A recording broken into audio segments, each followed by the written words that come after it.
The air inside the grand ballroom of the Oakbridge Country Club was thick with the suffocating scent of expensive imported white lilies and the subtle, cloying aroma of wealth that tries entirely too hard to announce itself. Crystal chandeliers, massive and dripping with thousands of meticulously polished prisms, cast a blinding, fragmented golden glow over the imported Italian marble floors. It was my grandson Leo's 7th birthday party, but looking around, you would never know it was meant for a child.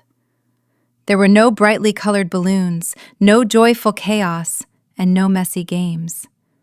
Instead, there were towering floral centerpieces, waiters in crisp white tuxedos passing around silver trays of caviar blinis, and a string quartet playing a somber rendition of Vivaldi in the corner. It wasn't a birthday party. It was a carefully orchestrated networking event, a pristine theater production designed entirely to feed the bottomless ego of my son-in-law, Preston. I stood near the massive, heavy oak doors at the entrance, clutching a small, elegantly wrapped box in my hands.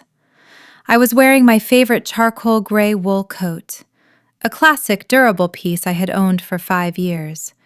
It was clean, well-pressed, and entirely unremarkable. In a sea of designer silk dresses, bespoke tailored suits, and glittering diamond tennis bracelets, I looked exactly like what Preston always accused me of being: ordinary, unremarkable, poor. For the last 8 years, ever since my daughter Chloe married him, Preston had treated me like a persistent, embarrassing stain on his immaculate social record. Preston was the managing director of Vanguard and Sterling, an elite corporate acquisitions firm. He was a man who measured human worth entirely by the numbers sitting in their offshore bank accounts. Because I lived in a modest 3-bedroom brick house in the suburbs, drove a reliable 6-year-old sedan, and refused to fund his absurdly lavish lifestyle, he had long ago decided I was a pathetic, penniless burden. He didn't know that my modesty was a choice. He didn't know that after my husband passed away 20 years ago, I didn't just survive. I took his small manufacturing company and ruthlessly expanded it into a silent, multi-billion-dollar private equity empire.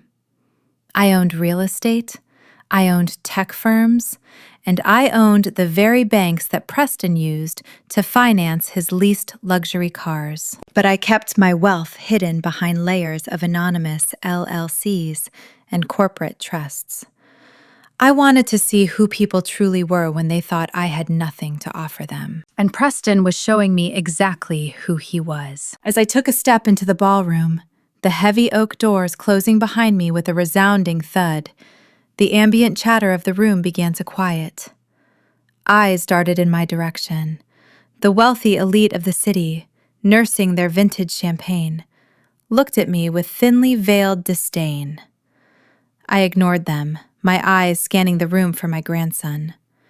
I had spent 6 months meticulously restoring a vintage, hand-carved wooden model ship that had belonged to my own father. It was a priceless family heirloom, something meant to be passed down through generations, holding a century of love and history in its polished mahogany hull. "What are you doing here, Eleanor?" The voice was cold, sharp, and dripping with venom. I turned to see Preston striding toward me. He looked perfectly manicured, his custom-tailored navy suit clinging to his frame, a $50,000 watch gleaming on his wrist. His jaw was set in a tight, furious line, and his eyes burned with an ugly, arrogant fire. Behind him, trailing like a shadow, was my daughter Chloe. She wouldn't even look me in the eye, choosing instead to stare fixedly at the marble floor. Her silence, a profound betrayal that stung worse than any insult Preston could ever hurl. "I am here for my grandson's birthday, Preston," I said, my voice calm and even, betraying none of the emotions simmering beneath the surface. I held up the wrapped box. "I brought him his gift," Preston laughed. It was a cruel, barking sound that echoed in the suddenly silent ballroom. The string quartet seemed to lower their volume, sensing the blood in the water. Over 150 guests were now openly staring, watching the spectacle unfold. A gift? Preston sneered, stepping into my personal space, trying to use his height to intimidate me. What is it this time, Eleanor? Another thrift store sweater? A coupon book? Some dusty piece of junk from your attic? Before I could react, Preston snatched the box from my hands. He didn't unwrap it. He didn't even look at the tag. With a look of absolute disgust, he raised his arm and threw the box violently onto the hard marble floor. The sound of the impact was sickening.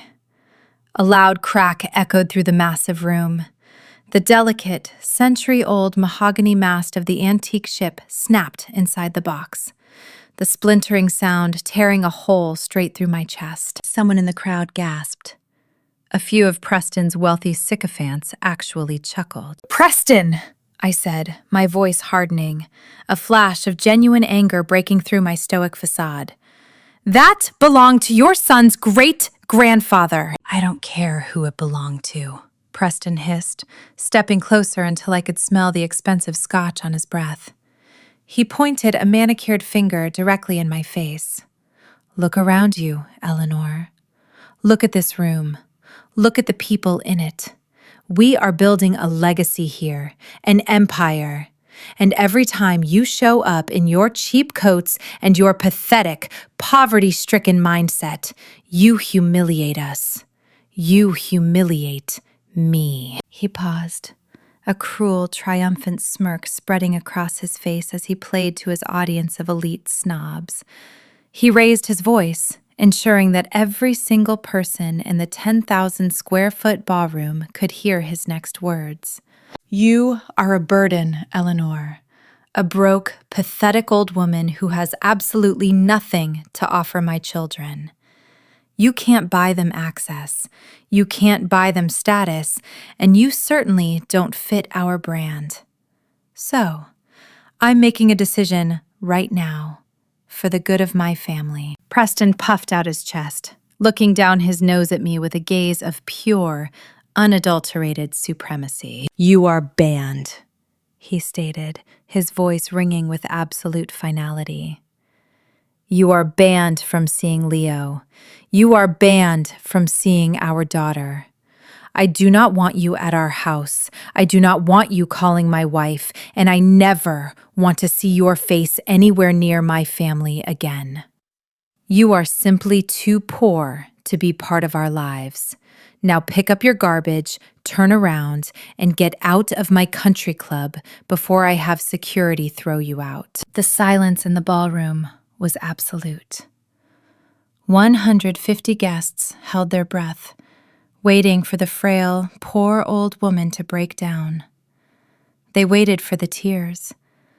They waited for me to drop to my knees, to beg for access to my grandchildren, to wail and plead with the powerful, wealthy son-in-law who had just utterly destroyed me in public. I looked at the shattered box on the floor. Then, I looked at my daughter, Chloe. "Chloe?" I asked, my voice barely a whisper, yet it carried across the dead silent room. "Are you going to let him do this?" Chloe finally lifted her head. Her eyes were cold, completely devoid of the warmth of the little girl I had raised. She crossed her arms over her designer dress and sighed, looking at me not as a mother, but as a nuisance. "He's right, Mom," she said flatly. "You drag us down. We're moving in different circles now. It's better if you just go." In that exact fraction of a second, the mother I used to be died. The unconditional love, the endless patience, the willingness to turn a blind eye to Preston's toxic narcissism, it all evaporated, leaving behind a cold, terrifying clarity. The warmth drained from my body, replaced by veins running with pure, absolute ice. I didn't feel sadness. I didn't feel humiliation. I felt power. I didn't cry. I didn't scream. I didn't beg. Instead, I looked Preston dead in the eye, and a slow, terrifyingly calm smile spread across my face. It wasn't a smile of defeat. It was the smile of a predator, realizing the prey has just willingly locked itself inside the cage. I slowly bent down, maintaining unbroken eye contact with the arrogant man standing before me, and calmly picked up the ruined box. I tucked it under my arm. I smoothed out the front of my modest charcoal coat, adjusting the collar with meticulous precision. "You are absolutely right, Preston," I said, my voice eerily calm, resonating with a terrifying, hidden authority that made his smirk falter for just a fraction of a second. "I don't fit into your world, and as of tomorrow morning, you are going to realize exactly how true that is." I turned on my heel, the sound of my sensible shoes clicking rhythmically against the marble floor as I walked toward the heavy oak doors. I didn't look back. I didn't need to. As I pushed through the massive doors and stepped out into the crisp, cool evening air, I reached into my purse and pulled out my phone. My screen illuminated the dark driveway. I opened my contacts and tapped the name of my lead acquisition attorney, a man who charged $1,000 an hour to execute my will with ruthless efficiency. He answered on the first ring. "Good evening, Madam Chairman." "Marcus," I said, staring up at the grand facade of the country club. "The hostile takeover of Vanguard in Sterling. The firm where my son-in-law is the managing director. What is the status?" "The final signatures are pending your approval, ma'am. Once you give the word, we own 85% of their controlling shares. We will own the building, the assets, the contracts, and the employment of every single executive in that firm." I looked back through the glass windows, watching Preston laughing, clinking his champagne glass with another executive, completely unaware that he had just signed his own financial death warrant. "Execute it," I whispered into the phone, a dark, satisfying thrill coursing through my veins. "Execute it right now. And Marcus, schedule a mandatory all-hands executive meeting at Vanguard in Sterling for 8 a.m. tomorrow. I believe it's time I formally introduce myself to my new employees." Let's freeze the frame right there. Picture it.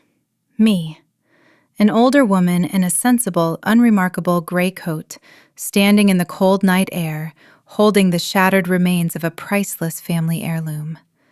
Inside that glittering, sickeningly opulent ballroom, my son-in-law is currently raising a glass of vintage champagne, soaking in the sycophantic laughter of his wealthy peers. He is completely intoxicated by his own perceived power. He genuinely believes he has just put me in my place. He thinks he has excised a shameful, poverty-stricken tumor from his perfect, heavily mortgaged life.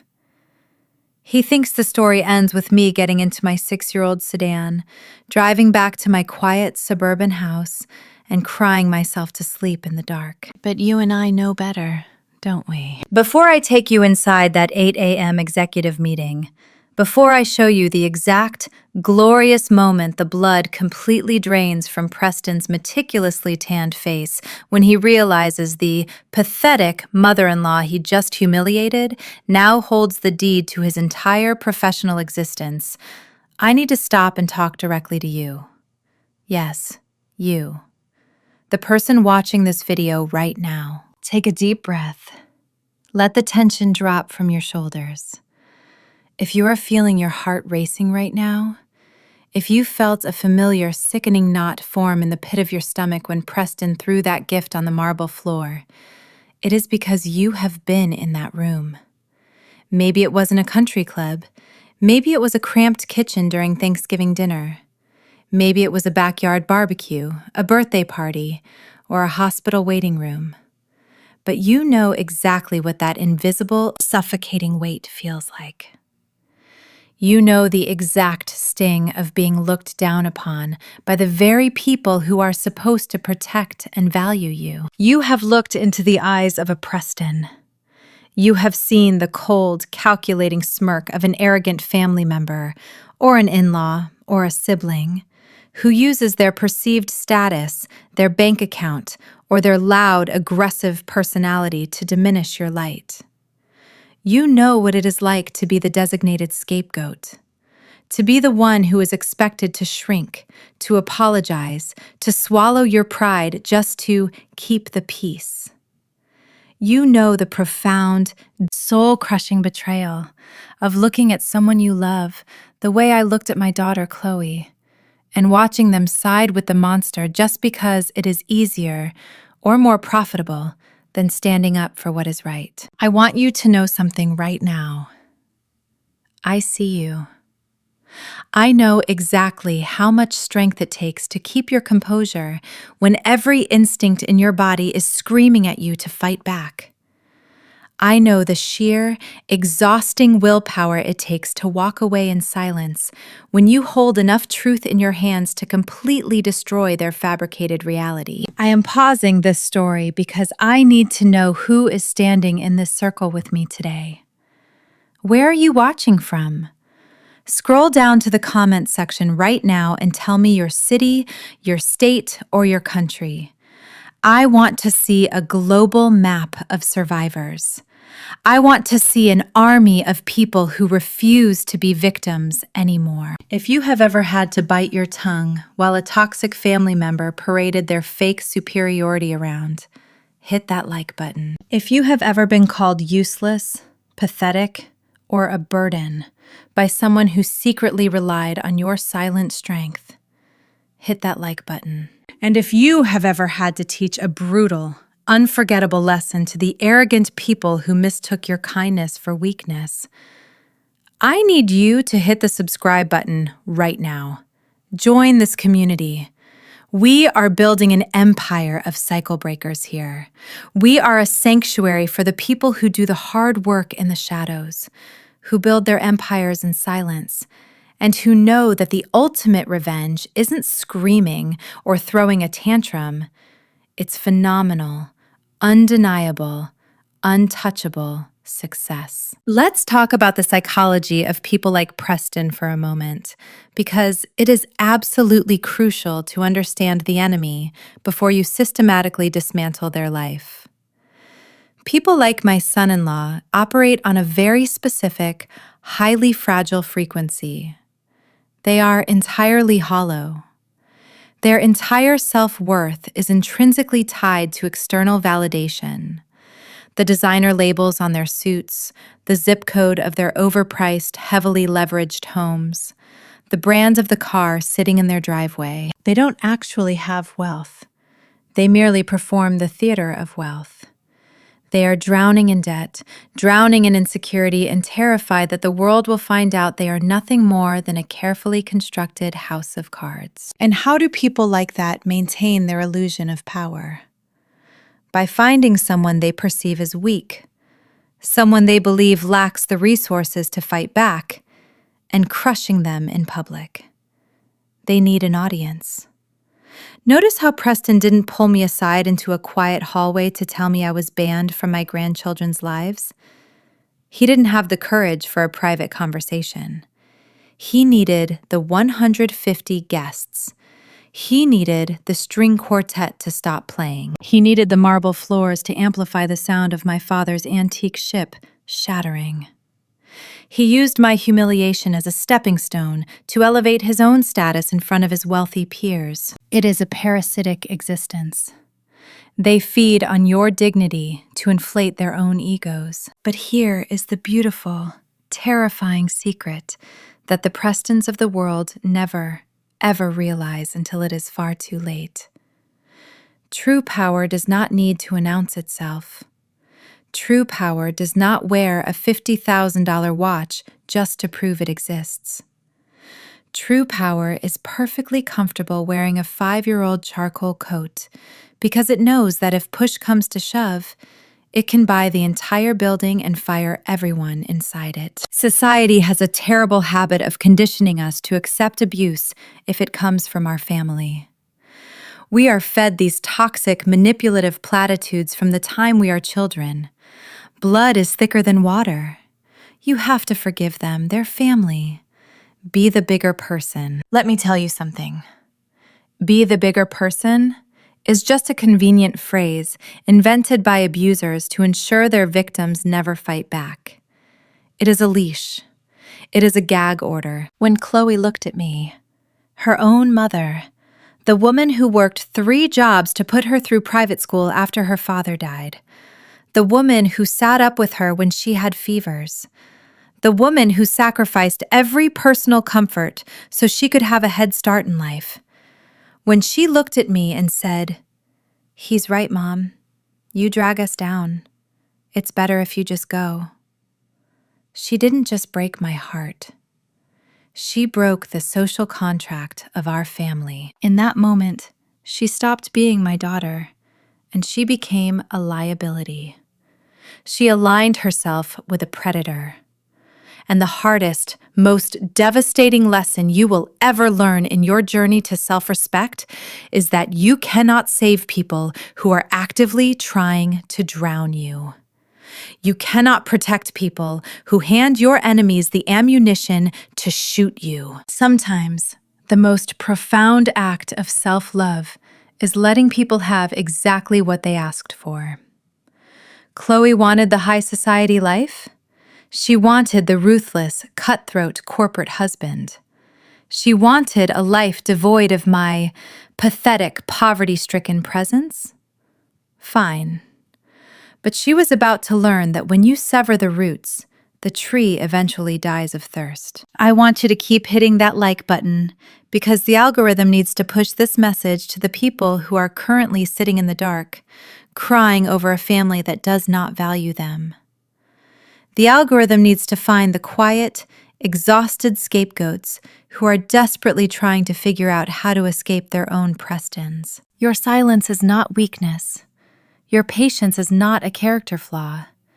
You are simply gathering data. You are taking inventory. Every insult, every slight, every public humiliation is just another brick you are going to use to build the fortress they will never be allowed to enter. We are about to dive into the history of how I built my empire. We are about to explore the exact, painful family dynamic that forced me to become a ghost in my own life, and why I chose to hide my multi-billion-dollar net worth from my own flesh and blood. Because to truly savor the absolute, devastating destruction of Vanguard and Sterling tomorrow morning, you need to understand the decades of disrespect that paved the road to this moment. So, grab a cup of coffee, settle in, make sure you are subscribed, and drop a fire emoji in the comments if you are ready for absolute, unapologetic justice. Because the era of being the bigger person is officially over. Tomorrow morning, the empire strikes back. The drive back to my modest 3-bedroom house in the quiet, tree-lined suburbs of the city was a journey I had made 1,000 times before. But tonight, the air inside my 6-year-old sedan felt entirely different. It didn't feel heavy with the usual suffocating burden of familial obligation. It felt light. It felt charged with the electric, intoxicating frequency of absolute liberation. I kept the radio off. I didn't need music. The rhythmic hum of the tires against the cold asphalt and the steady, quiet purr of the engine were a symphony of their own. As I drove past the towering, glittering skyscrapers of the downtown financial district, buildings where my anonymous holding companies occupied the highest, most expensive penthouse suites, I let my mind drift back to the origins of this deeply toxic charade. I needed to remember exactly why I built my empire in the shadows. I needed to revisit the exact, agonizing decades of disrespect that had finally culminated in the shattering of that wooden ship on the country club floor. To understand the monster that Preston was, and to understand why my own daughter Chloe had so easily aligned herself with him, you have to understand the deeply poisoned soil from which our family grew. I was born into the Vance family, a name that, in this city, used to mean something. My parents, Arthur and Beatrice Vance, were the absolute epitome of old money aesthetics, completely devoid of old money capital. They lived in a sprawling, decaying, 6-bedroom Tudor estate in the most exclusive zip code in the state. From the outside, it was a masterpiece of ivy-covered brick, manicured hedges, and towering oak trees. But inside, it was a terrifying, meticulously maintained stage set designed to hide a terrifying truth. We were completely, undeniably broke. My parents were obsessed, violently, pathologically obsessed with image and status. My mother would rather skip 3 months of utility bills than be seen wearing last season's Chanel to the annual charity gala. My father would routinely take out terrifying, high-interest loans against the house just to ensure his country club membership was paid in full, terrified of the social execution that would follow if his wealthy peers discovered his bank accounts were overdrawn. They lived in a constant, panicked state of performative wealth, performing a grand, exhausting theater of success for an audience of snobs who couldn't care less about them. But in this twisted, terrifying ecosystem of fake prosperity, there was one undeniable, shining center of the universe. My older brother, Julian. Julian was the golden child. He was handsome, charismatic, loud, and entirely, comprehensively useless. From the moment he could walk, my parents decided that Julian was the heir apparent to the Vance legacy, a legacy that existed only in their own delusional minds. Everything in our house revolved around Julian's comfort, Julian's image, and Julian's manufactured success. When Julian turned 16, despite the fact that the bank was actively threatening to foreclose on the Tudor estate, my father bought him a brand new, cherry red convertible sports car. They threw a massive, catered party on the lawn, pouring expensive champagne and boasting to the neighbors about Julian's bright future. When I turned 16, a year later, my mother handed me a worn plastic city bus pass and a list of local diners that were hiring waitresses. "Someone has to be practical, Eleanor," she had said, sipping her gin and tonic without even looking at me. "Julian is destined for the boardroom. You? Well, you have a strong back. You need to learn the value of $1 because you certainly won't be marrying into money with your plain looks." I was the designated scapegoat. I was the dumping ground for all of my parents' anxieties, frustrations, and secret shame. Whenever the creditors called, my mother would scream at me for leaving the lights on too long. Whenever Julian failed a class, my father would accuse me of distracting him. I was forced into a role of quiet, invisible servitude, expected to shrink myself so that Julian could take up all the oxygen in the room. And I did it. For years, I believed the lie that if I just worked hard enough, if I was just quiet enough, if I just proved my worth through endless, grueling labor, they would eventually love me. By the time I was 25, the family's financial situation was completely catastrophic. Julian had dropped out of 2 different expensive private universities, racking up hundreds of thousands of dollars in debt that my parents quietly absorbed by remortgaging the house yet again. He floated from one startup to another, playing the role of a visionary CEO while producing absolutely nothing of value. Meanwhile, I had married Thomas. Thomas was a good, honest, hard-working man. He didn't come from old money. He didn't wear bespoke suits. He owned a small, struggling, grease-stained manufacturing plant on the industrial side of the city that made steel components for heavy machinery. When I brought Thomas home to meet my parents, my mother literally refused to shake his hand. Julian openly mocked his calloused fingers and his off-the-rack suit. "You are embarrassing us, Eleanor," my father had hissed at me in the kitchen that night. "You are marrying a mechanic. You are dragging the Vance name through the mud." We were banished to the fringes of the family. We weren't invited to the galas. We weren't included in the holiday photos. and we were treated like a dirty, shameful secret. And then, the unthinkable happened. 10 years into our marriage, Thomas suffered a massive, fatal heart attack. He died on the factory floor, leaving me a 35-year-old widow with a 7-year-old daughter, Chloe, and a company that was drowning in $3 million of corporate debt. I remember the day after the funeral. I sat in my parents' grand, decaying living room, my eyes raw from crying, desperate for just a sliver of maternal comfort. I needed help. I needed guidance. My mother looked at me, adjusted her pearl necklace, and sighed. "Well, Eleanor, we warned you. You made your bed with that blue-collar man. Now you have to lie in it. Please don't ask us for money. Julian is just about to close a massive seed round for his new tech venture, and he needs all our liquid capital to maintain his image." That was the exact moment the final cord snapped. That was the moment I realized that family is not always a sanctuary.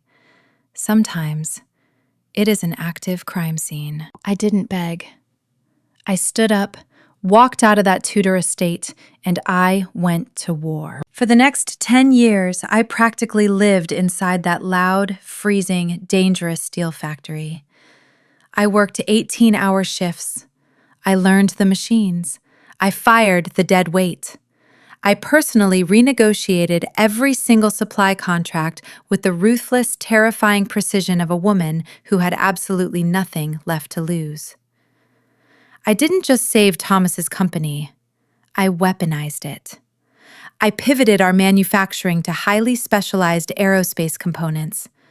By my 45th birthday, I had paid off the $3 million in debt.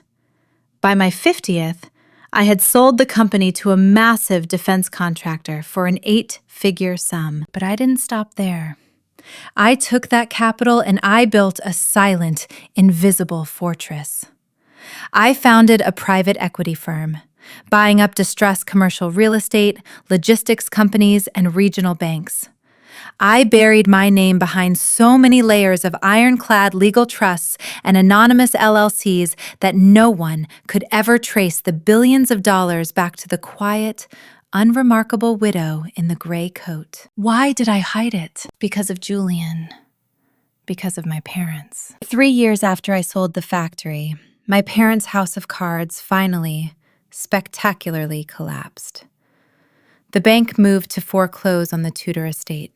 Julian's tech ventures had all gone bankrupt, and he was facing federal scrutiny for commingling investor funds. In a complete panic, they came crawling to my modest suburban home, the very home they had mocked for years. They sat in my living room and demanded, not asked, demanded, that I take out a second mortgage on my house to bail Julian out and save the family estate. "It is your duty, Eleanor!" my mother had cried, her performative tears smudging her expensive makeup. "You owe this family. Julian is the legacy. You have to save him." I looked at the people who had treated me like garbage for 4 decades. I looked at the golden child who had never worked a hard day in his pathetic, pampered life. And I made a decision. I told them I only had a small savings account from Thomas's life insurance, but I would pay their mortgage directly to the bank every month, on the condition that they never asked me for another dime. I became their secret ATM. For years, I quietly funded the facade. I paid the mortgage on the estate so they wouldn't be homeless. I paid Julian's legal fees to keep him out of prison. I let them believe I was just a struggling, dutiful scapegoat, scraping by to keep them afloat. I endured their continued disrespect, their snide comments about my clothes, and their blatant exclusion from their high society events, because paying them off was cheaper than dealing with their chaos. It was the cost of keeping them away from my real life, my real empire. But the tragedy, the true, heart-shattering tragedy was Chloe. While I was working 18-hour days at the factory, desperately trying to build a future, Chloe was spending her afternoons at the Tudor estate with my parents and Uncle Julian. They poisoned her. They infected her young, impressionable mind with their toxic, classist ideology. They taught her that her mother's calloused hands and tired eyes were something to be ashamed of. They taught her that true value came from designer labels, country club memberships, and the illusion of superiority. By the time Chloe was 20, she viewed me not as the mother who sacrificed her own youth to ensure she never went hungry, but as an embarrassing, working-class relic. She worshipped Uncle Julian's fake bravado. She craved the spotlight. And then she met Preston. Preston was a younger, meaner, more polished version of Julian. He was a junior executive obsessed with acquisitions, pedigree, and status. When Chloe brought him home to my modest house, I saw the familiar, terrifying smirk of a man who measured souls in dollar signs. He looked at my 5-year-old car in the driveway. He looked at my inexpensive furniture, and he instantly categorized me as worthless. Over the last 8 years of their marriage, Preston and Chloe had completely adopted the Vance family tradition, treating Eleanor like a pathetic, broke burden. They excluded me from vacations. They sat me at the back tables at family events, and they constantly, relentlessly reminded me that I did not belong in their elite, wealthy world. I let them believe it. I endured the passive-aggressive text messages. I endured the eye rolls. I endured the agonizing pain of watching my own flesh and blood prioritize the approval of an arrogant monster over the unconditional love of her mother. I endured it because I believed, naively, that as long as I could still see my grandchildren, I could bear the humiliation. I believed that one day Chloe would wake up from the spell. But tonight, in that glittering ballroom, the spell didn't break. It solidified into a tombstone. When Preston threw that antique ship on the marble floor, when he banned me from my own bloodline because I was too poor to fit his brand, and Chloe stood by and agreed with him, they crossed the absolute, unforgivable point of no return. They didn't realize that the pathetic old woman they had just banished was the very same invisible titan who owned the debt on Preston's leased luxury cars. They didn't realize that the working-class relic was the silent chairman of the private equity firm that had been aggressively acquiring the controlling shares of Vanguard and Sterling for the past 6 months. I pulled my sedan into my driveway, the headlights sweeping across the modest brick facade of my home. I shifted the car into park and turned off the engine. The silence of the neighborhood wrapped around me, cool and absolute. I stepped out of the car, breathing in the crisp night air. I looked up at the stars, feeling the immense, crushing weight of 30 years of family trauma finally lifting from my shoulders. The era of the scapegoat was dead. The era of funding my abuser's delusions was over. I walked up the concrete path to my front door, unlocked it, and stepped into my quiet hallway. I didn't go to the kitchen. I didn't go to the bedroom to cry. I walked straight into my private home office, a room secured by a biometric lock that no one in my family even knew existed. The heavy door clicked shut behind me, sealing me inside a room dominated by a massive, custom-built mahogany desk and a wall of glowing computer monitors. This was the nerve center of an empire that generated more revenue in a single hour than Preston's entire firm did in a decade. I sat down in my leather executive chair and woke up the screens. The secure, encrypted dashboard of my holding company illuminated the dark room with a cold blue light. I pulled up the dossier on Vanguard and Sterling. I pulled up Preston's employment contract. I pulled up the financial records that proved his entire life, his house, his cars, his country club membership, was leveraged on debt that my bank currently held. They wanted to worship wealth. They wanted to bow down to power. Tomorrow morning at 8 a.m., they were going to meet their God. The sun rose over the city not with a gentle warmth, but with the cold, piercing brilliance of a diamond cutting glass. I stood in front of the full-length mirror in my master bedroom, watching the early morning light filter through the blinds and paint sharp, geometric shadows across the hardwood floor. Today was not a day for the worn, sensible charcoal coat. Today was a day for armor. For the past 20 years, I had carefully curated a wardrobe of invisibility. I bought mass-market sweaters, sensible slacks, and shoes designed for comfort rather than command. I had willingly dressed the part of the struggling, unremarkable widow because it was the most effective camouflage against a family of financial predators. But hidden in the very back of my cedar-lined walk-in closet, behind the rows of department store cotton, hung a heavy, black, protective garment bag. Inside it was a bespoke, meticulously tailored charcoal pinstripe suit, handcrafted by a master tailor in Milan. The fabric was a blend of vicuña and silk, so impossibly fine, so exquisitely structured, that simply wearing it forced your spine into a posture of absolute authority. I unzipped the bag and slipped the jacket over my shoulders. It fit like a second skin. I paired it with a crisp, blindingly white silk blouse and a pair of black, patent leather stiletto pumps that struck the floor like gavels. I didn't pile on jewelry. I didn't need gaudy diamond tennis bracelets or $50,000 watches to announce my presence, like the hollow, insecure people who had populated the country club the night before. I wore a simple, vintage Rolex, Thomas's watch, its silver face a quiet, ticking reminder of the man whose legacy I had sworn to protect. I pulled my graying hair back into a severe, elegant French twist, applied a bold, blood-red lipstick that contrasted violently with my usual understated appearance, and looked at the woman in the mirror. The pathetic, accommodating mother-in-law was gone.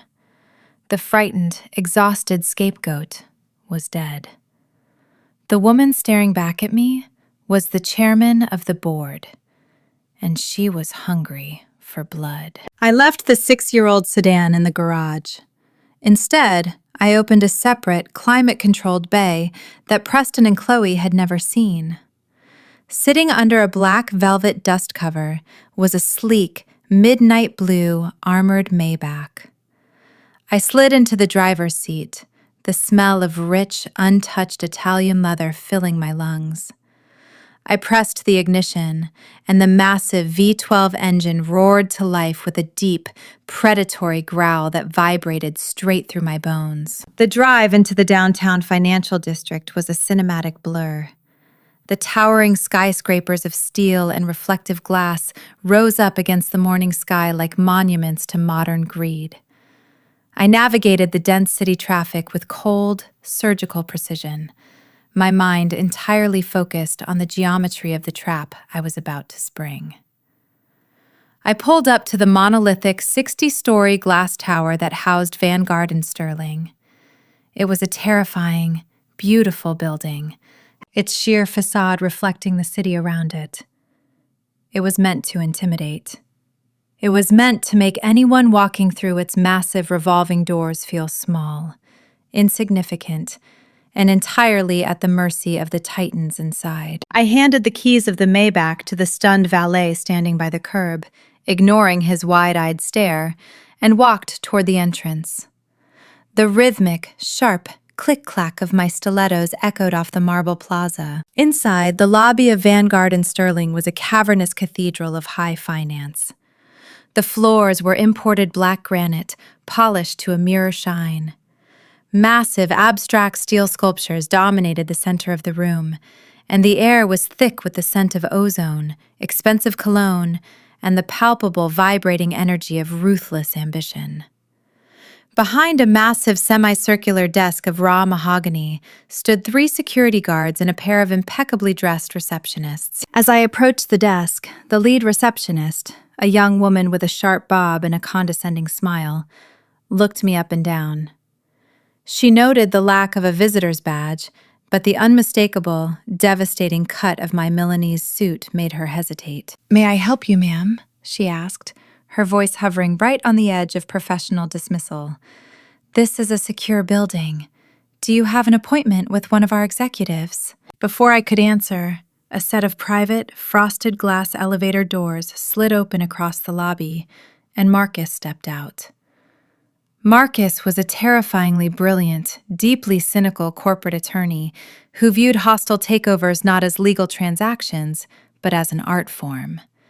He was wearing a stark black suit, carrying a thick leather briefcase, and flanked by two massive, stone-faced private security contractors. He locked eyes with me and immediately closed the distance between us.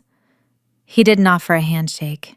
Instead, he stopped 2 feet away, gave a sharp, deferential nod, and turned to the receptionist. "The lady does not need an appointment," Marcus said, his voice echoing through the cavernous lobby, slicing through the ambient noise like a scalpel. He reached into his breast pocket and produced a solid black matte finish biometric access card. He slapped it down onto the mahogany desk with a heavy thud. "The lady owns the building." The receptionist's eyes darted from the black card to Marcus, and then slowly up to me. The color instantly drained from her cheeks. The security guard stiffened, instinctively stepping back. "Good morning, Marcus," I said, my voice smooth and perfectly even. "Are the papers finalized?" "Signed, sealed, and legally binding as of 7:45 a.m., Madam Chairman," Marcus replied, falling into step beside me as we bypassed the security desk entirely. "We hold 85% of the voting shares of Vanguard and Sterling. The ink is dry. Every asset, every contract, and every employee in this tower now answers to you." "And the 8 a.m. mandatory executive meeting?" I asked as we approached the private executive elevators reserved exclusively for the C-suite. "They are all assembled in the glass boardroom on the 60th floor," Marcus confirmed, swiping the black card. The heavy metal doors silently glided open. "Including your son-in-law. He has been loudly bragging to the other partners about a brilliant personal maneuver he executed last night at the country club. He is currently under the impression that he is being promoted to senior partner today." A cold, authentic smile touched the corners of my red lips. How beautifully tragic for him. The elevator ride to the 60th floor was entirely silent.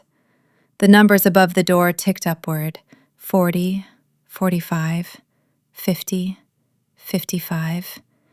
Each chime a countdown to an execution.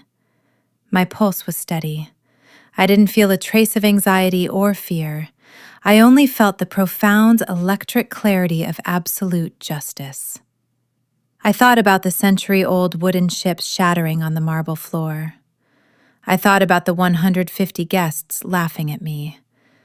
I thought about Chloe turning her back on me. Ding! The doors parted, revealing the top floor of Vanguard and Sterling. It was a breathtaking expanse of floor-to-ceiling glass, offering a panoramic, godlike view of the entire city. The floors were rich, dark walnut. The walls were lined with original modern art. It was an environment designed to make the men who worked here feel untouchable. At the far end of the floor was the primary boardroom, a massive, transparent cube of acoustic glass. Inside, 12 of the most powerful, ruthless executives in the city were seated around a 30-foot table carved from a single, continuous slab of imported marble. And sitting right in the center, directly opposite the empty chairman's seat, was Preston. He looked exactly as he had the night before.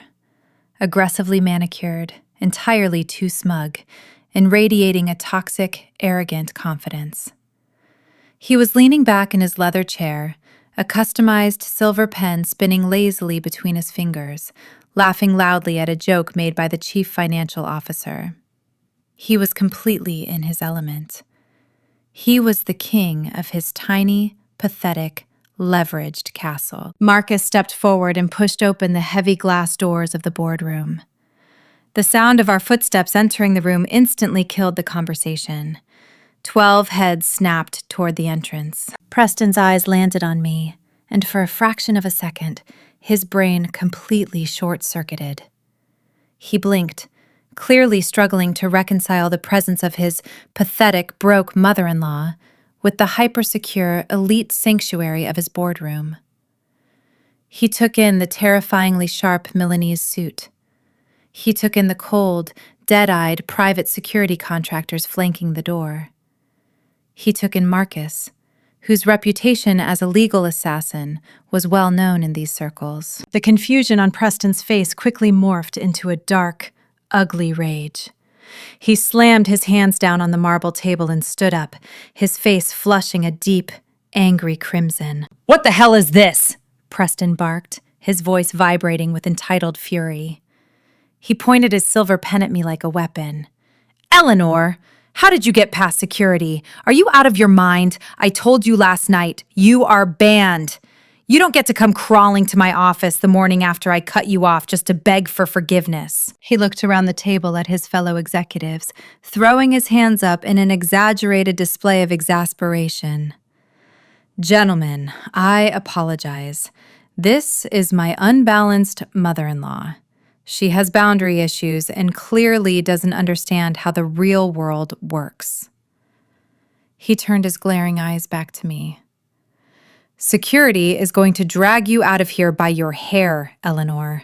You are humiliating yourself. Get out of my boardroom before I have you arrested for trespassing." I didn't blink. I didn't flinch. I didn't say a single word. I simply continued walking, the sharp click of my stilettos echoing like gunshots in the sudden, suffocating silence of the room. I walked past the stunned chief financial officer. I walked past the gaping head of acquisitions.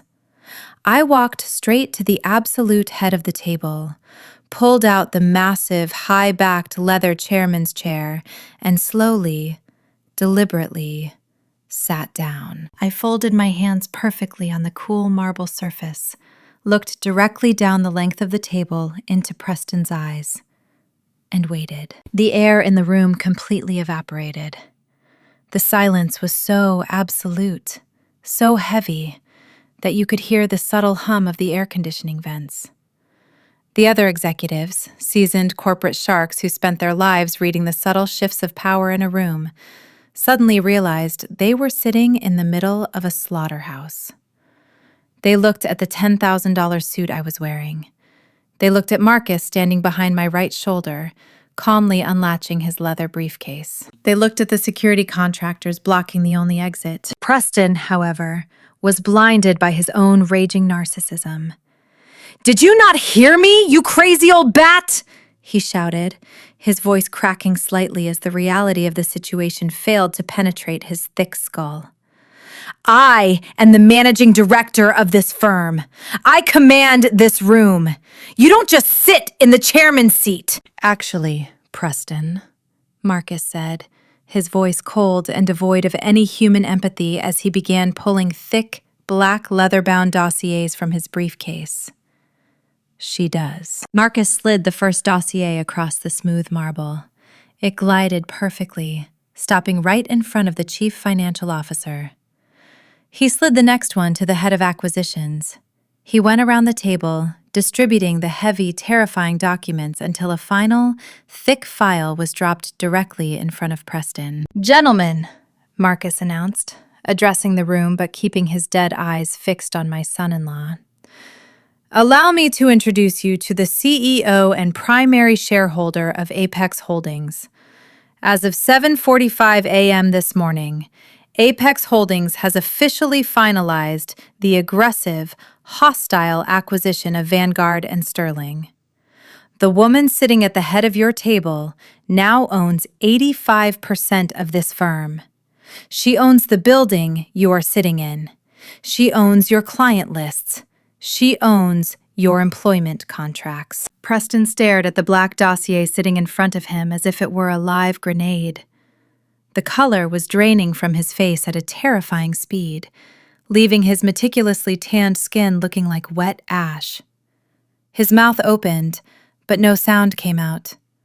His silver pen slipped from his trembling fingers and clattered loudly onto the marble. That's impossible, Preston stammered, his voice barely a hollow whisper.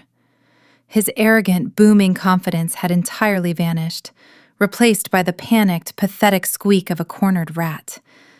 He looked desperately at the other partners, begging them to validate his reality. Tell me this is a joke. Apex Holdings is a multi-billion-dollar ghost firm. They buy sovereign debt. They buy nations. This is Eleanor. She drives a 6-year-old Honda. She lives in a brick house in the suburbs. She couldn't even afford to buy her grandson a real birthday present. I finally spoke. My voice was low, smooth, and laced with absolute, lethal authority. It wasn't the voice of a mother-in-law. It was the voice of an apex predator that had finally decided to stop playing with its food. The present I brought my grandson last night, I said slowly, ensuring every single syllable hit him like a physical blow, was a hand-carved, century-old mahogany ship built by my father. It was appraised at $85,000. It was a piece of living history. And you, in your infinite, tragic ignorance, threw it on a marble floor because you thought it was cheap. I leaned forward slightly, resting my elbows on the table. The 12 executives around the room were holding their breath, absolutely terrified to make a sound, watching the absolute destruction of a man who had flown too close to the sun. You see, Preston, you measure wealth by the logos on your clothing and the lease on your car, I continued, my eyes locking onto his terrified, shrinking pupils. You are obsessed with the illusion of power. But the illusion of power is expensive. It requires debt. It requires loans. It requires you to constantly beg banks for capital to fund a lifestyle you cannot actually afford. I gestured to Marcus. Marcus opened the master file and pulled out a single sheet of paper, sliding it perfectly down the table until it stopped right over Preston's trembling hands. Let's review your personal portfolio, shall we, Preston? I asked, a dark, terrifying smile playing on my lips. You live in a 7,000-square-foot estate in Oakbridge. It is heavily mortgaged. The debt is held by First Regional Trust. Your customized Porsche and your wife's Range Rover? Financed through Sterling Capital. Your line of credit at the country club? Backed by the Horizon Financial Group. Preston's breathing became shallow and rapid. Sweat beaded on his forehead, ruining his perfect hair. He was beginning to hyperventilate. Do you know what all of those institutions have in common, Preston? I asked, my voice dropping to a whisper that echoed like thunder in the dead silent room. I bought them. Over the last 10 years, while you were mocking my cheap clothes, I bought the banks that own your life. I hold the paper on your house. I hold the paper on your cars. I own the very firm that pays your salary. You do not have a single asset in this world that does not require my explicit permission to exist. Preston clutched the edge of the marble table, his knuckles turning stark white.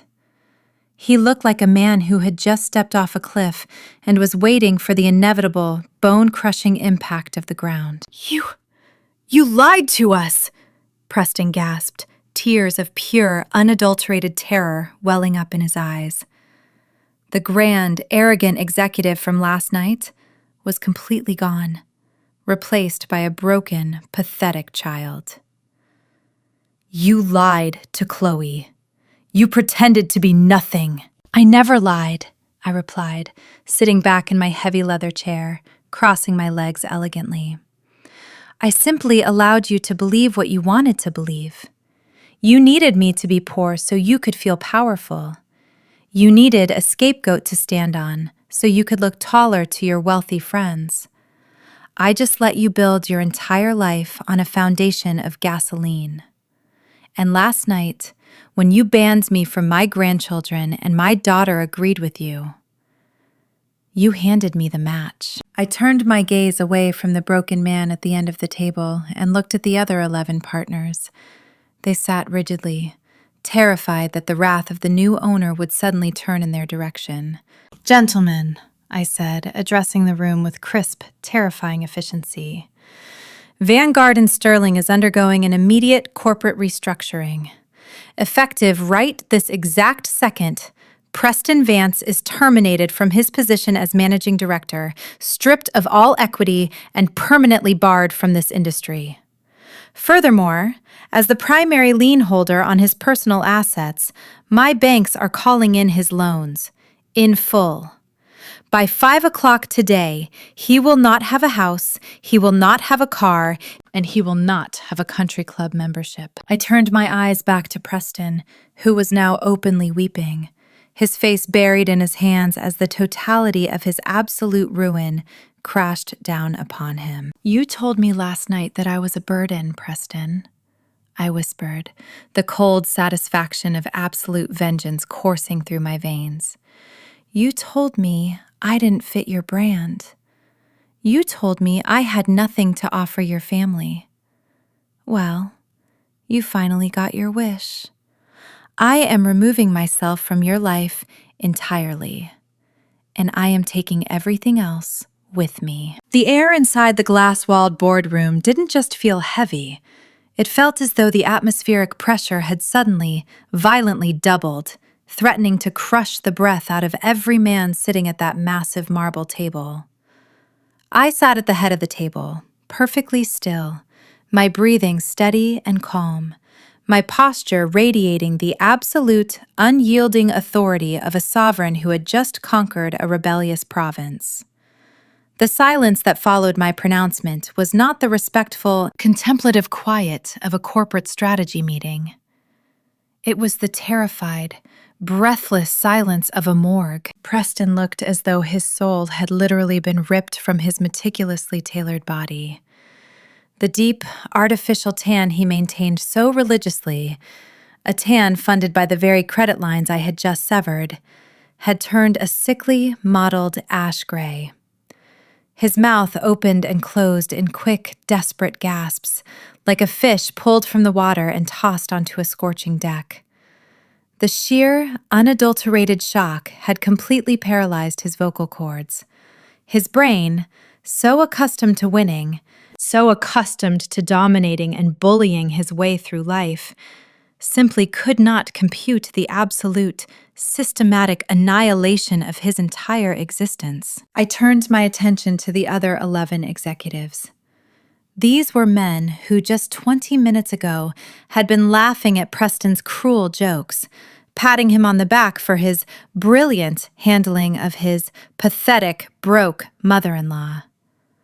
Now, they were rigidly pressed back into their expensive leather chairs, desperately trying to shrink, trying to become invisible. They looked at me with the wide, feral eyes of prey, realizing the apex predator was already inside the cage, locking the door behind it. "Gentlemen," I said, my voice smooth, cold, and echoing with absolute authority. I didn't raise my voice. True power never has to shout. "The restructuring of Vanguard and Sterling begins today. I expect a full, unredacted audit of every department on my desk by Monday morning. You will find that I am an extremely fair owner, provided you are competent, ethical, and profitable. If you are not, you will find yourselves joining Mr. Vance on the sidewalk. Are we entirely clear?" A frantic, synchronized chorus of nods rippled around the table. "Yes, Madam Chairman," the chief financial officer stammered, his voice trembling so violently he sounded as though he were standing naked in a blizzard. "Absolutely, Madam Chairman." "Excellent," I said, turning my gaze back to the pathetic, broken creature sitting at the opposite end of the table. As if on cue, the absolute silence of the room was violently shattered by a sharp, electronic vibration. It was coming from Preston's pocket. He didn't move. He was too deep in a state of catatonic shock. The buzzing stopped, then immediately started again, a frantic, continuous vibration that signaled a complete meltdown on the other end of the line. "Answer it, Preston," I commanded softly. "I believe your wife is trying to reach you." Preston's hands shook so violently that it took him 3 agonizing attempts to pull his sleek $1,000 smartphone from his jacket pocket. He stared at the screen. Even from 30 feet away, I could see the caller ID flashing in bright white letters. Chloe. He fumbled with the screen, his thumb slipping twice on the glass before he finally swiped to answer. He brought the phone to his ear, his hand trembling like a leaf in a hurricane.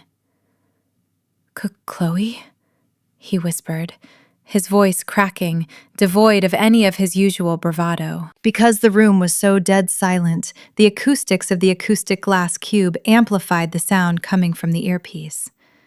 We didn't just hear Chloe's voice. We heard the sheer, unhinged panic ripping through it. "Preston! Oh my God, Preston, what is happening?" Chloe's voice shrieked through the tiny speaker, laced with absolute hysterics. "There are men at the house! 2 massive tow trucks just pulled into the driveway. They're hitching up the Porsche and my Range Rover. I tried to stop them. I tried to write them a check, but my card was declined.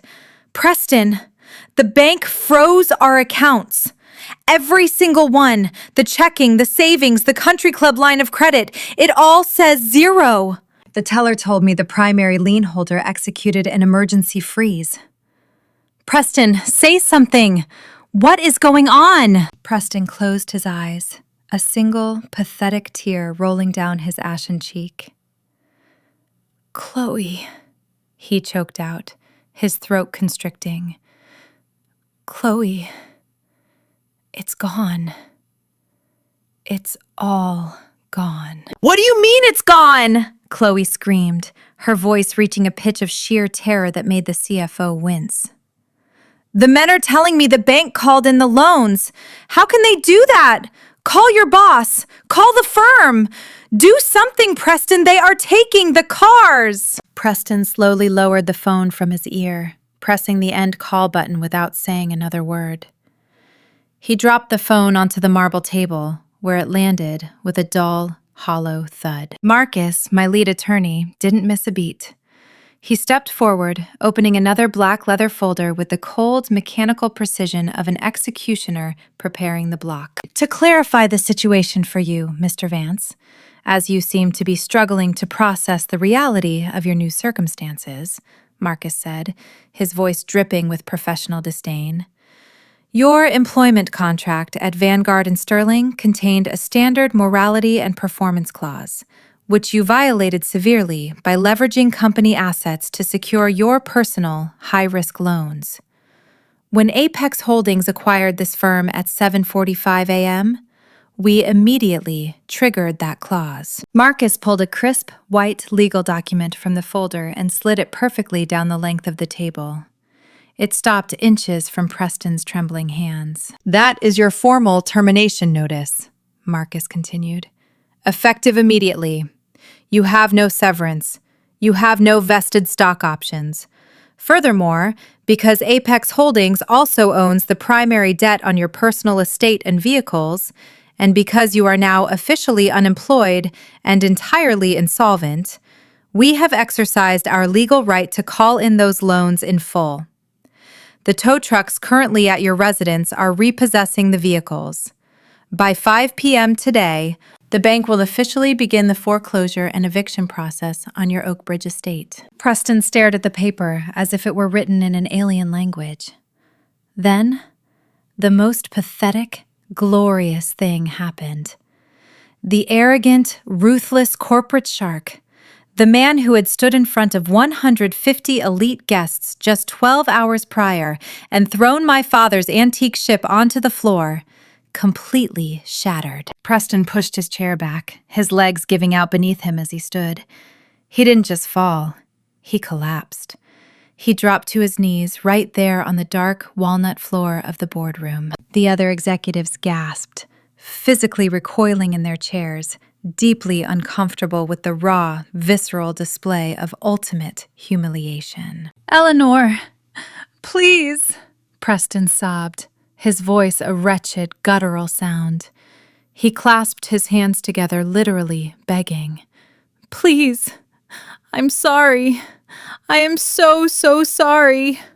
I was an idiot. I was arrogant. I didn't know. Please, you can't do this. I have a family. I have your grandchildren. You can't put Leo and Mia out on the street. What about Chloe? She's your daughter." I looked down at the man groveling on the floor. I felt absolutely nothing. No pity, no regret, just the cold, clinical satisfaction of a surgeon successfully removing a malignant tumor. "Do not use my grandchildren as a shield, Preston," I said, my voice dropping to a dangerous, icy whisper. "Last night, you looked me dead in the eye in front of an entire ballroom of people and told me I was banned from their lives. You told me I was a pathetic burden who had nothing to offer them, and Chloe stood right beside you and agreed. You made your choice. You chose your fake status over family." I leaned forward, resting my elbows on the marble, locking my eyes onto his tear-streaked face. "I am not putting my grandchildren on the street. I have already set up ironclad, multi-million-dollar trust funds for both Leo and Mia. Their education, their health care, and their futures are entirely secure. But those trusts are locked in a heavily fortified blind trust until they are 25 years old. And you and Chloe will never, ever have access to a single penny of it." Preston let out a choked wail, realizing his final, desperate leverage had been anticipated and entirely neutralized. "As for Chloe," I continued, my voice unwavering, "she chose to align herself with a predator because she liked the designer clothes and the country club memberships you bought with borrowed money. Now, she gets to experience the reality of the man she married. When the fake money runs out, Preston, what exactly is left of you? Nothing." I pressed a small, discreet silver button under the lip of the marble table. Less than 5 seconds later, the heavy glass doors of the boardroom swung open. 4 massive, heavily armed private security contractors stepped into the room. They didn't wear the cheap blazers of standard building security. They wore tactical black suits, their faces completely devoid of emotion. "Mr. Vance is no longer an employee of this firm, nor is he permitted in this building," I instructed the lead contractor, my voice crisp and authoritative. "Please escort him from the premises. He is not allowed to return to his office. He is not allowed to collect his personal items. He leaves with nothing but the clothes on his back." "Understood, ma'am," the contractor replied. 2 of the massive guards stepped forward, grabbing Preston by his armpits and hauling him roughly to his feet. He was dead weight, sobbing uncontrollably, his custom-tailored navy suit wrinkling violently as they dragged him upward. "Eleanor! Mom! Please!" Preston shrieked, struggling uselessly against the iron grip of the guards. "I'll do anything. I'll publicly apologize. I'll get down on my hands and knees in front of the whole country club. Please, don't take it all away. I am nothing without my job. I am nothing." "You were nothing with it, Preston," I replied coldly, turning my gaze away from him and opening the first financial audit file Marcus had placed in front of me. "Get him out of my sight." The guards didn't hesitate. They physically dragged the sobbing, hysterical man out of the glass boardroom. And because the entire 60th floor was designed with open-concept glass walls to promote transparency, every single junior executive, administrative assistant, and vice president on the floor had a front-row seat to the execution. They watched in stunned Absolute silence as Preston Vance, the terror of the office, the man who fired people for wearing the wrong shoes, the man who demanded absolute worship from his subordinates, was dragged to the elevator bank, crying and begging like a broken child. The absolute humiliation was complete, total, and irreversible. His legacy was destroyed in less than 5 minutes. As the heavy steel doors of the elevator finally closed, cutting off Preston's wails and sealing his fate forever, the silence returned to the boardroom. I looked up from the file and scanned the terrified faces of the remaining 11 executives. They were pale, sweating, and absolutely rigid with fear. "Now," I said, picking up my silver pen and tapping it gently against the marble table. "Let's review the quarterly projections." For the next 2 hours, the glass-walled boardroom on the 60th floor of Vanguard and Sterling operated with a level of terrifying, hyper-focused efficiency it had never seen under Preston's arrogant, golf course deal-making leadership. I did not raise my voice a single time. I didn't need to. I systematically dissected their quarterly projections, ruthlessly excised their bloated, vanity-driven expenses, and restructured their entire acquisitions pipeline with the cold, undeniable brilliance of a woman who had spent 2 decades building a multi-billion-dollar empire in the shadows. The 11 remaining executives, men who had previously sneered at my existence, now hung on my every single syllable. They furiously took notes, their hands cramping, desperate to prove their worth to the apex predator who had just devoured their king without even breaking a sweat. They realized very quickly that I wasn't just a scorned mother-in-law seeking petty vengeance. I was a legitimate, undisputed titan of industry, and I was leagues beyond their comprehension. By the time the antique grandfather clock in the corner of the boardroom chimed 10 o'clock, the meeting was concluded. I closed the thick black leather dossier in front of me.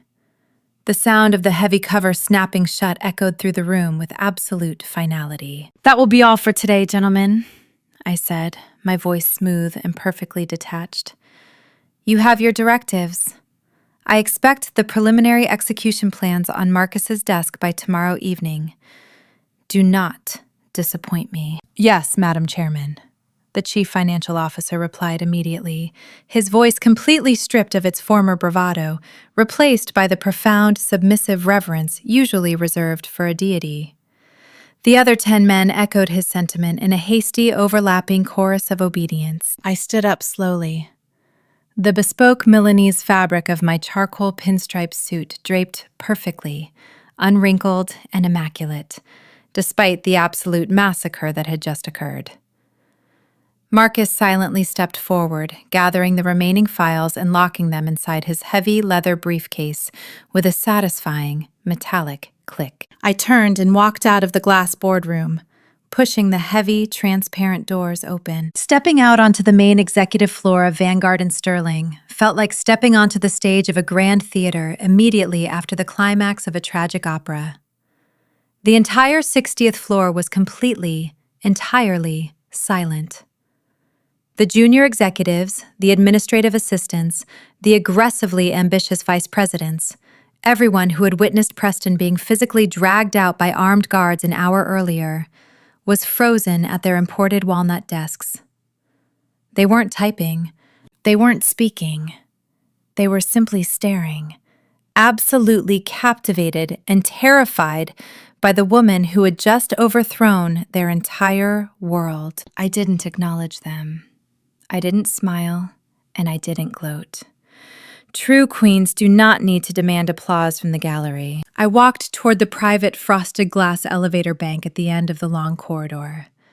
The rhythmic, sharp click-clack of my patent leather stilettos against the polished hardwood floor was the only sound in the massive open-concept space. It sounded like a metronome ticking down the final seconds of my past life. With every single step, a decades-old burden completely evaporated from my shoulders. Click. The agonizing decades of being the family scapegoat, gone. Clack. The endless, performative theater of funding my parents' delusions, gone. Click. The suffocating, toxic judgment of a daughter who chose status over her own mother, gone. Clack. The absolute, unbearable arrogance of Preston Vance, annihilated. I reached the end of the hall. Marcus stepped past me and swiped the solid black biometric access card. The heavy steel doors of the private elevator glided open in perfect silence. I stepped inside, turning around to face the floor one last time. 100 pairs of eyes were locked onto me. As the steel doors slowly slid shut, severing my connection to the corporate slaughterhouse I had just conquered, I felt the first genuine wave of absolute peace wash over my soul. The solitary ride down 60 floors was a breathtaking descent from Mount Olympus. Through the glass back of the elevator, the entire sprawling metropolis stretched out beneath me, glittering in the mid-morning sun. For 20 years, I had hidden from this city. I had masked my success, driving a mass-market sedan and wearing cheap clothes, absolutely terrified that if my family saw my light, they would try to steal it. I had made myself small to make them feel big, but looking out over the endless skyline of steel and glass, I realized the absolute truth. This city belonged to me. Ding! The doors opened into the cavernous, black granite lobby. The atmosphere had completely shifted since my arrival. Word of the hostile takeover and Preston's brutal, very public termination had clearly filtered down to the ground floor. As I walked past the massive mahogany security desk, the condescending young receptionist from earlier shot up from her chair. She looked like she was about to faint. Her eyes were wide and her hands were trembling as she practically bowed her head. The 3 burly security guards instantly straightened their posture, locking their hands behind their backs in a military-style display of absolute submission. They parted like the Red Sea, clearing a massive, unobstructed path directly to the front exit. I pushed through the heavy revolving glass doors and stepped out onto the sun-drenched concrete of the Financial District Plaza. The crisp, cool morning air hit my face, carrying the faint scent of ozone, expensive coffee, and the electric, undeniable hum of absolute victory.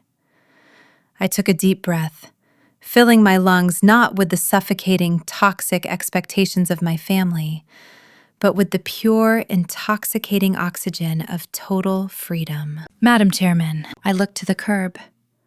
The valet, now moving with a frantic, terrified level of urgency, had already pulled the midnight blue armored Maybach to the front of the plaza.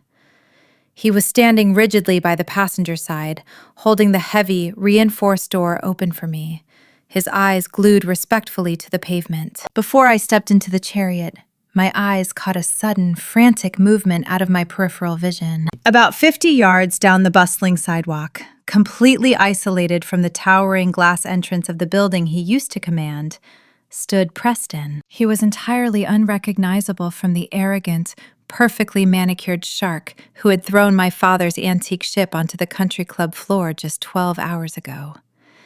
He looked like a man who had survived a shipwreck, only to wash up on a completely deserted island. His expensive, custom-tailored navy suit was horribly wrinkled and stained with sweat.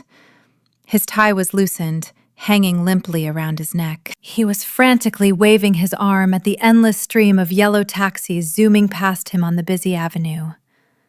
But they weren't stopping. He had his phone pressed to his ear, but I already knew what he was hearing. The dead, synthetic voice of his cellular provider informing him that his corporate account had been officially terminated.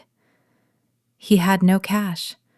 His platinum credit cards were entirely frozen. His house was currently being foreclosed on. His cars were gone. He was stranded, completely destitute, on the sidewalk of the very city he thought he owned. As if sensing my gaze, Preston slowly turned his head. Across 50 yards of crowded concrete, Our eyes locked. I didn't see hatred in his eyes anymore. I didn't see the cruel, toxic superiority that he used to weaponize against me. I saw nothing but a terrifying, bottomless void of absolute despair. He looked at the Milanese suit. He looked at the massive, terrifying security contractor standing perfectly still behind me. He looked at the $1 million armored Maybach idling on the curb. He finally, truly understood the colossal, catastrophic mistake he had made. The sheer weight of his own hubris crashed down on him, and I watched with cold, clinical satisfaction as his shoulders completely slumped in ultimate, irreversible defeat. He took a tiny, pathetic half-step toward me, raising a trembling hand as if he were going to beg one final time. I didn't flinch. I didn't show a single ounce of pity. I simply maintained unbroken, dead-eyed contact, raised my chin slightly in an undeniable gesture of absolute supremacy, and turned my back on him forever. I stepped into the pristine, climate-controlled interior of the Maybach. The heavy, armored door slammed shut with a deep, resonating thud, instantly cutting off the noise of the city, the chaos of the financial district, and the pathetic existence of Preston Vance. "Take me home, Marcus," I said softly, sinking back into the impossibly soft Italian leather seats. The massive V12 engine roared to life with a smooth, predatory growl. The Maybach seamlessly pulled away from the curb, gliding effortlessly into the dense city traffic. I looked out the heavily tinted window. In the side mirror, I watched the towering glass monument of Vanguard and Sterling slowly shrink into the distance. I watched the tiny, pathetic figure of Preston Vance standing entirely alone on the curb, growing smaller and smaller, until he was nothing more than a meaningless speck of dust on the horizon of my rearview mirror. And then, as the car turned the corner, he was gone completely. I reached out and gently traced my fingers over the silver face of Thomas's vintage Rolex on my wrist. A genuine, warm smile finally broke across my face. The toxic family was dead. The heavy, suffocating chains of the past were completely shattered. I leaned my head back against the rich leather headrest, closed my eyes, and let the gentle, powerful hum of the Maybach carry me away into a beautiful, untouchable, and entirely triumphant future. The era of the scapegoat was over. The reign of the chairman had officially begun. The Maybach did not take me back to the modest 3-bedroom brick house in the suburbs. That house had served its purpose. It was a carefully constructed stage set, a brilliant piece of camouflage that I had worn to deflect the endless, parasitic greed of my family. It was the physical embodiment of the scapegoat they demanded I be. I would sell it tomorrow. I no longer needed to hide. Instead, Marcus directed the driver to the absolute heart of the city's most exclusive residential district. The heavy armored car glided silently down a private, tree-lined avenue before descending into the hyper-secure, subterranean garage of the Spire, a soaring 70-story monolith of black glass and steel that housed the most expensive real estate in the state. I didn't just have a penthouse here. Apex Holdings owned the entire building. The private, biometric elevator whisked me upward, the numbers climbing steadily until the doors parted with a soft, melodic chime, opening directly into my true sanctuary. My penthouse was a 12,000-square-foot masterpiece of architectural triumph. The floors were imported, wide-plank white oak, hand-scraped and flawlessly finished. The walls were entirely floor-to-ceiling glass, offering a breathtaking, unobstructed, 360-degree panoramic view of the empire I had built. The city stretched out beneath me like a glittering, sprawling chessboard, and I was the undisputed queen. There were no decaying Tudor estates here. There were no cheap, mass-market sweaters. There was only the profound, resonant silence of absolute, untouchable peace. I walked slowly across the vast living room, the sharp click-clack of my Milanese stilettos softened by the plush, hand-woven silk rugs. I approached the massive marble island in my custom kitchen, poured myself a glass of impossibly rare vintage sparkling water, and walked out onto the sprawling wraparound terrace. The wind up here was different. It was clean. It was cold. It carried the sense of the clouds rather than the smog and the desperation of the streets below. I stood at the glass railing, looking down at the tiny, insignificant yellow taxis and the microscopic dots of people scurrying around the financial district miles away. Somewhere down there, Preston Vance was wandering the concrete, completely stripped of his identity, his wealth, and his arrogant, toxic delusions.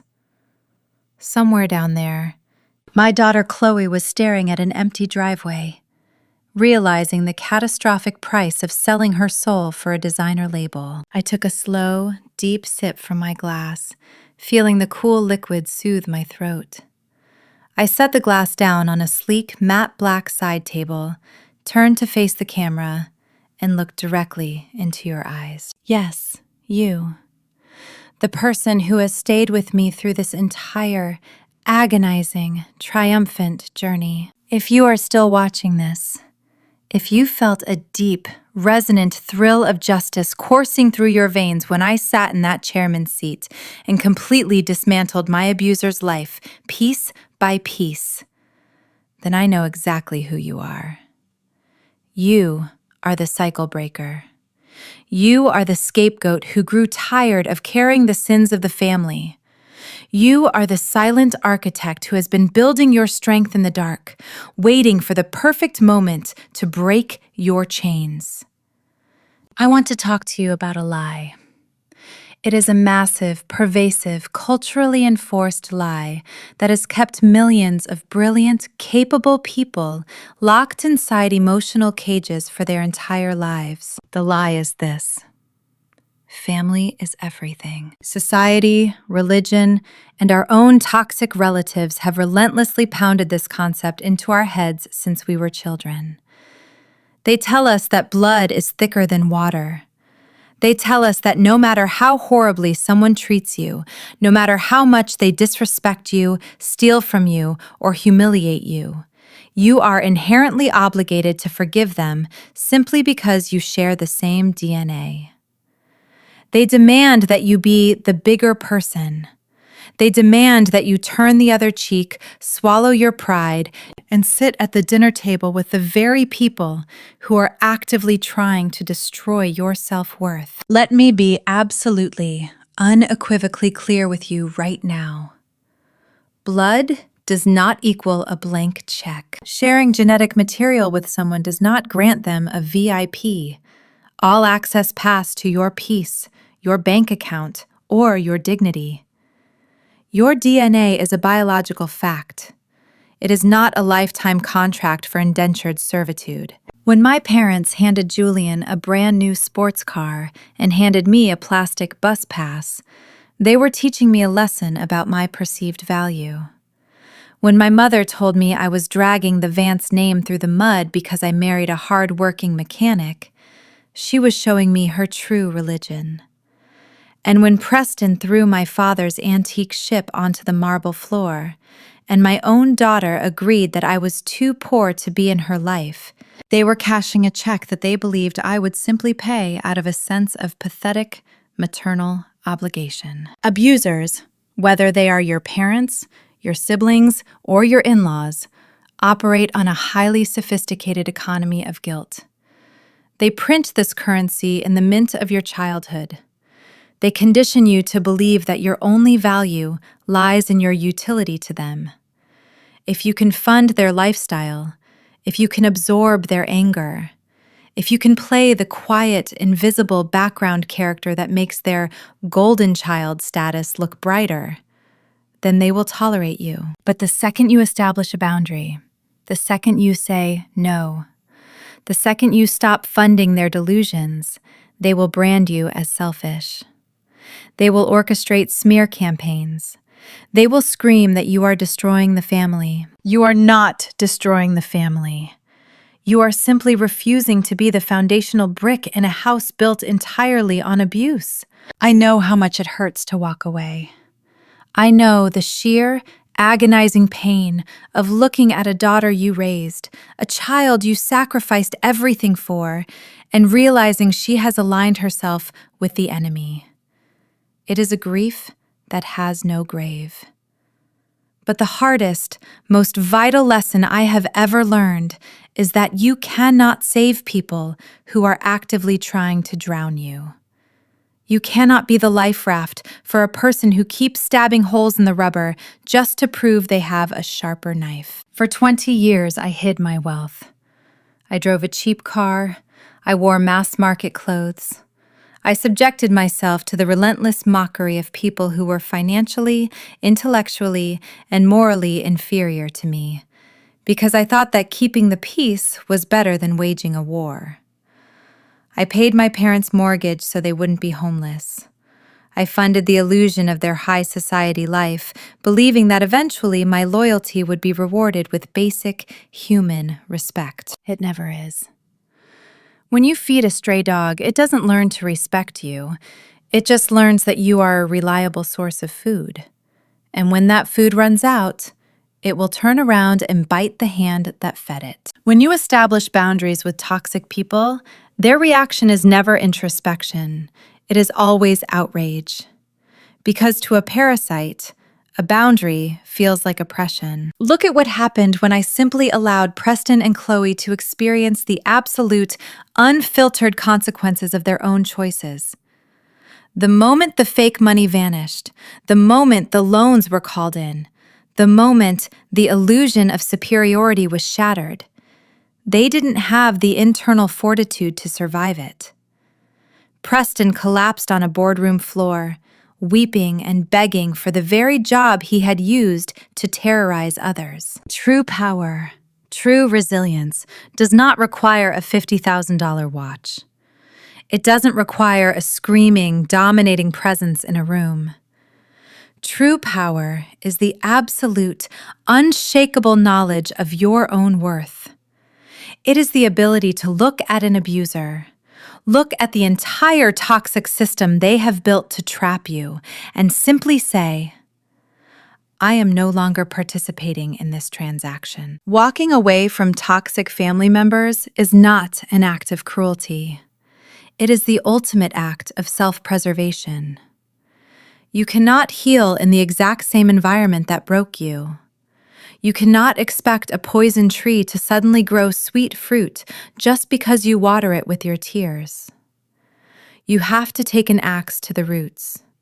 You have to burn the orchard to the ground, salt the earth, and walk away to plant your seeds in fertile soil. I am speaking directly to the woman who is currently sitting in her car in a driveway, dreading walking into a family holiday dinner where she knows she will be insulted, mocked, and demeaned. I am speaking to the man who is quietly paying off his brother's debts, sacrificing his own future because his mother cries and manipulates him into doing it. I am speaking to the scapegoat who has been told their entire life that they are too sensitive, too dramatic, and too demanding, simply because they asked to be treated with basic human decency. Hear me right now. You are not crazy. You are not broken, and you are certainly not a burden. You are simply surrounded by people who are deeply committed to misunderstanding your value because acknowledging your brilliance would force them to confront their own mediocrity. It is time to stop playing small to make insecure people feel big. It is time to stop funding the delusions of people who secretly despise you. It is time to take off the sensible charcoal coat, put on your armor, and walk into the boardroom of your own life to demand the chairman's seat. Your peace is your most valuable asset. Your mental health is your ultimate portfolio. And the moment you decide to aggressively audit your life and ruthlessly liquidate the toxic liabilities that are draining your energy, you will experience a level of freedom and success that you cannot even begin to comprehend. Look at me. Look at the skyline behind me. This is what happens when you stop begging for a seat at a broken table and decide to buy the entire building instead. We are building a revolution here. We are not just a channel. We are an army of cycle breakers, of self-made titans, of individuals who refuse to be victims of their biology.